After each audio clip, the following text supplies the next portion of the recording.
Trump अपने दूसरे कार्यकाल में कुछ बदले बदले से नजर आ रहे हैं। उनके कुछ बड़े फैसले पूरी दुनिया को चुभ रहे हैं। यहां तक कि भारत पे दोस्ताना संबंध माना जाता था कि ट्रंप और मोदी के बीच में, वो भी अब उसकी भी लाज नहीं रख रहे हैं। दरअसल खुलकर टैरिफ पर बात कर रहे हैं, खुलकर उन मुद्दों पे।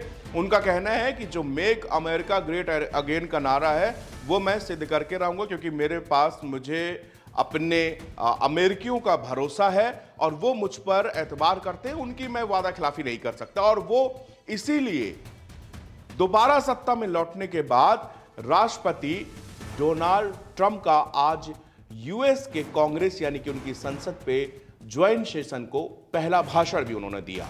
यह उनका आधिकारिक तौर पर पहला लंबा भाषण भी बन गया। उन्होंने पूर्व राष्ट्रपति बिल क्लिंटन के 1993 के 1 घंटे 5 मिनट लंबे भाषण को भी पीछे छोड़ दिया, जो अब तक का सबसे लंबा ज्वाइंट सेशन संबोधन था। इसके अलावा ट्रंप ने 2017 में अपने पहले ज्वाइंट सेशन के भाषण से भी ज्यादा समय बोला, जो 1 घंटे से थोड़ा ज्यादा था। ट्रंप अपने दूसरे कार्यकाल में सबको चौंका रहे हैं। वो बड़े बड़े फैसले लेने में बिल्कुल हिचक नहीं रहे। आज भी अपने संबोधन के दौरान उन्होंने सभी बड़े और अहम मुद्दों पर अपने विचार रखे। ट्रंप ने आज एक बेहद भावुक कर देने वाला फैसला भी लिया है। उनके इस फैसले की हर तरफ तारीफ हो रही है। दरअसल ट्रंप ने 13 साल के बच्चे डीजे डैनियल को सीक्रेट सर्विस एजेंट बनाया है। उनके इस ऐलान के बाद सभी बस ये सोच रहे थे कि ट्रंप अब ये कौन सा नया शौक देने जा रहे हैं, क्योंकि अमेरिका की सीक्रेट सर्विस का एजेंट बनना कोई आसान काम नहीं है। लेकिन ट्रंप ने सभी की आशंकाओं को तुरंत शांत भी कर दिया। दरअसल 13 साल के डीजे डैनियल कैंसर सर्वाइवर हैं। ट्रंप ने कहा कि डीजे हमेशा से एक पुलिस अधिकारी बनने का सपना देखते थे। आज रात हम तुम्हें सबसे बड़ा सम्मान देने जा रहे हैं। मैं हमारे नए सीक्रेट सर्विस निदेशक सीन करन से अनुरोध करता हूं कि आधिकारिक तौर से तुम्हें यूनाइटेड स्टेट्स सीक्रेट सर्विस का एजेंट बनाए। इसके बाद उस बच्चे की खुशी का ठिकाना नहीं रहा। सभी ने उसको अपनी गोद में उठा लिया और पूरा हॉल तालियों की गड़गड़ाहट से गूंज उठा। शायद ट्रंप ने आज इस बच्चे की दुनिया की सबसे बड़ी खुशी से नवाज दिया, उसकी चाहत पूरी कर दी। ट्रंप का एक दूसरा रूप, एक जो सशक्त रूप, बोल्ड उनका रूप है, उसके अलावा एक इमोशनल एंगल यहां पर भी दिखता है। अमेरिकी राष्ट्रपति डोनाल्ड ट्रंप ने अपने यूएस कांग्रेस स्पीच में अमेरिकी संसद को ज्वाइंट सेशन को संबोधित करते हुए अपने कार्यकाल के बीते 1 महीने को ऐतिहासिक बताया है। ट्रंप ने कहा कि अमेरिका के हितों के साथ कभी समझौता नहीं किया जाएगा। अमेरिका के लोगों को मुझ पर भरोसा है। उन्होंने अपने पहले भाषण की शुरुआत अमेरिका इज बैक यानी कि अमेरिका का दौर वापस आ गया ऐसे की। ट्रंप ने कहा कि उन्होंने 43 दिन में जो किया वो कई सरकारें अपने 4 या 8 साल के कार्यकाल पे नहीं कर पाई। ट्रंप ने अपने भाषण में पिछले राष्ट्रपति जो बाइडेन को अमेरिकी इतिहास का सबसे खराब राष्ट्रपति भी बताया। उन्होंने कहा कि बाइडेन के फैसले की वजह से अमेरिका में लाखों अप्रवासियों को घुसने का मौका मिला। ट्रंप का यह भाषण ऐसे समय पर हो रहा है जब अमेरिकी सरकार रूस और यूक्रेन वॉर और मिडिल ईस्ट में संघर्ष को खत्म करने और फेडरल सरकार में बदलाव करने पर जोर दे रही है। अमेरिकी संसद को संबोधित करते हुए डोनाल्ड ट्रंप ने अप्रवासन पर जमकर निशाना साधा और इस कुछ अमानवीय भाषा का भी इस्तेमाल करते हुए उन्होंने कहा कि अमेरिका में दुनिया भर से अवैध अप्रवासी आते हैं जो अपराधी होते हैं।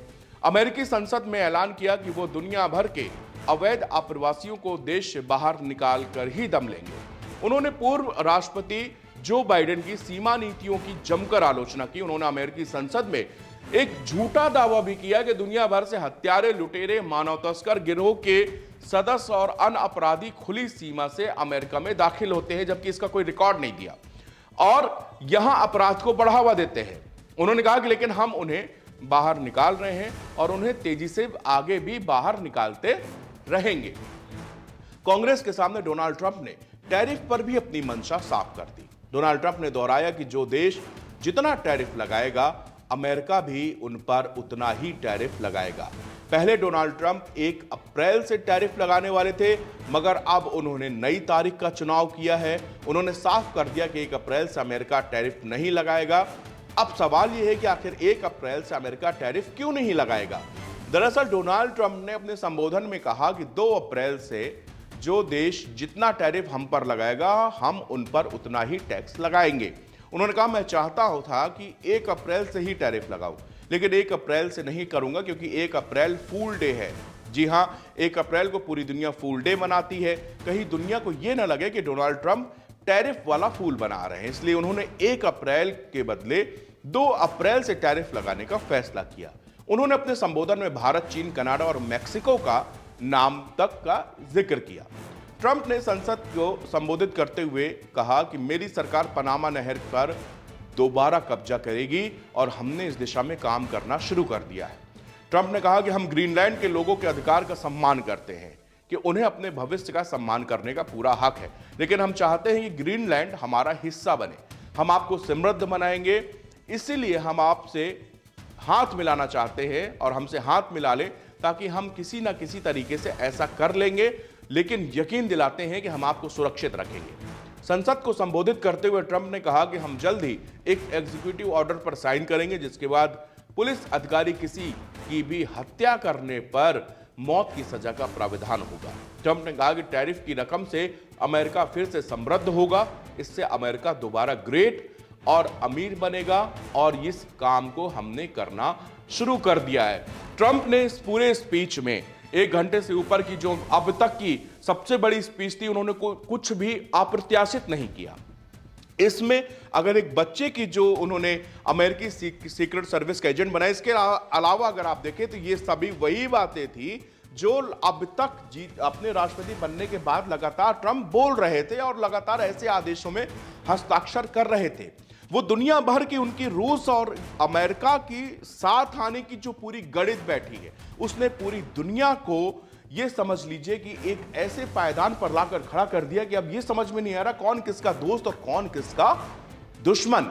क्योंकि अब तक के जितने वैश्विक मामलों के जानकार हैं, वो या वैश्विक जो स्थितियां, इतिहास है, वो यही बताती है कि भारत, माफ कीजिएगा, अमेरिका और रशिया 2 एकदम चिर प्रतिद्वंदी देश हैं, लेकिन अब दोनों एक टेबल पर बैठकर बातचीत कर रहे हैं। दूसरी तरफ जेलेंस्की एकदम अकेले पड़ गए हैं। ट्रंप के आने के बाद, दूसरे कार्यकाल में आने के बाद यह तो संभव था कि ट्रंप जो है, पहले भी ऐसा उनका रूप दिख चुका है, तो दोबारा भी वो ऐसे बड़े फैसले लेने से हिचकेंगे नहीं।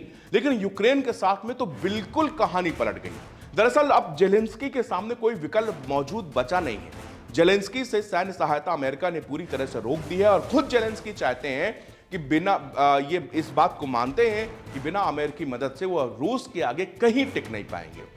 अगर केवल यूरोप की मदद से जेलेंस्की रूस के सामने टिकना होता तो इतना बवाल नहीं था, लेकिन पूरे यूरोप की जो मदद है और केवल अमेरिका की जो मदद है, उसमें जमीन आसमान का यहां पर अंतर है और जेलेंस्की इस बात को जानते हैं।